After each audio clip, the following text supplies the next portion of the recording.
Okay, this one is for both of you. So, what is a defining moment when you finally decided, like, yes, I'm gonna go for it? They're still on the fence because there's certain aspects of the industry, like creativity, or the low pay and work-life balance that they're still kind of unsure of.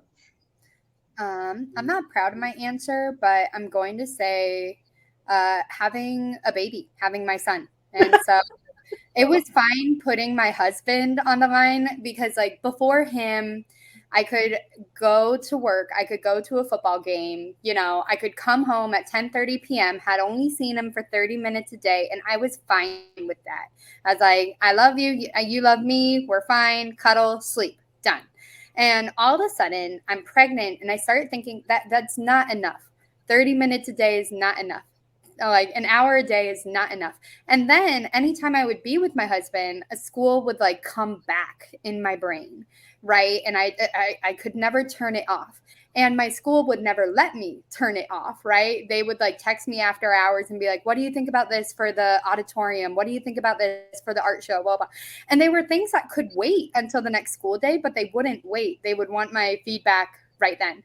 And so I realized it wasn't good enough to only have like 30 minutes a day, but not even mentally, like physically 30 minutes a day with my family. That's not good enough to me.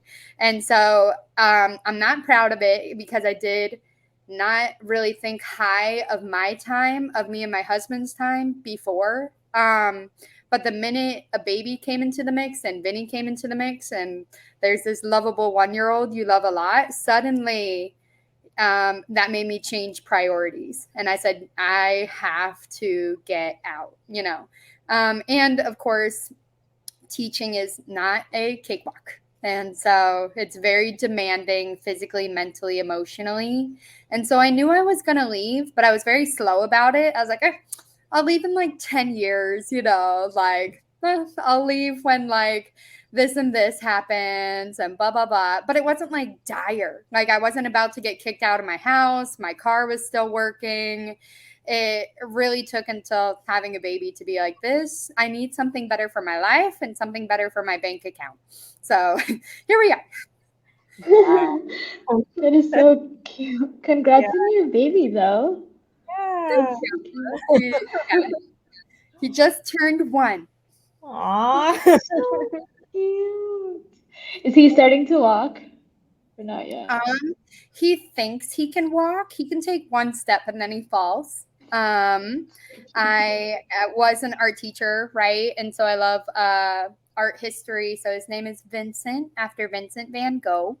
And I was really banking on him getting red hair like Vincent van Gogh did. That didn't happen. He's a little blonde baby, but that's fine. We still love I That's love that. adorable. Yeah. So, whew. The decision that made me decide, okay, I got to do this. Pandemic 2021, March of 2021, after the pandemic, after everyone is in the process of getting vaccinated, I was sitting here, I was working the CSL teacher job, I was doing freelancing on the side. None of it was letting me enjoy the quality of life that I wanted. And the sad thing about it is that it really offered no direction and no security. As an ESL teacher, especially a remote one, you do not get benefits, especially if you're working for a company overseas. They don't give you benefits. They're very demanding and they really do not care about like the person who's working. They just care if you deliver the lessons to the students. And so I kind of told myself, all right, I got to get out of this situation. I kind of want to live alone for a little bit. I want to live without roommates. I just want to enjoy my life. I'm getting older. Like, it shouldn't be this hard for me to just exist and have fun and be comfortable and not have to worry about where my next paycheck is coming from. And so I think what really like sprung me thinking like, okay, I got to do this is, just sitting in my bed, remembering one of my friends who's now my mentor, actually, same mentor, who told me that she was a UX designer. And then me just like looking into what it was. And then me just thinking like, all right, let's do this. Like, this looks fun. Case studies are cool. I can write kind of. Let's go for it.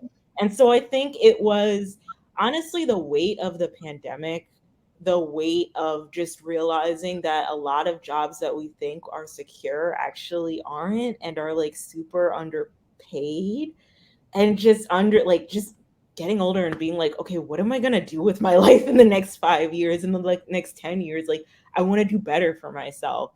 And so that's Mhm. really what like caused me to like just go full throttle into UX design. So yeah.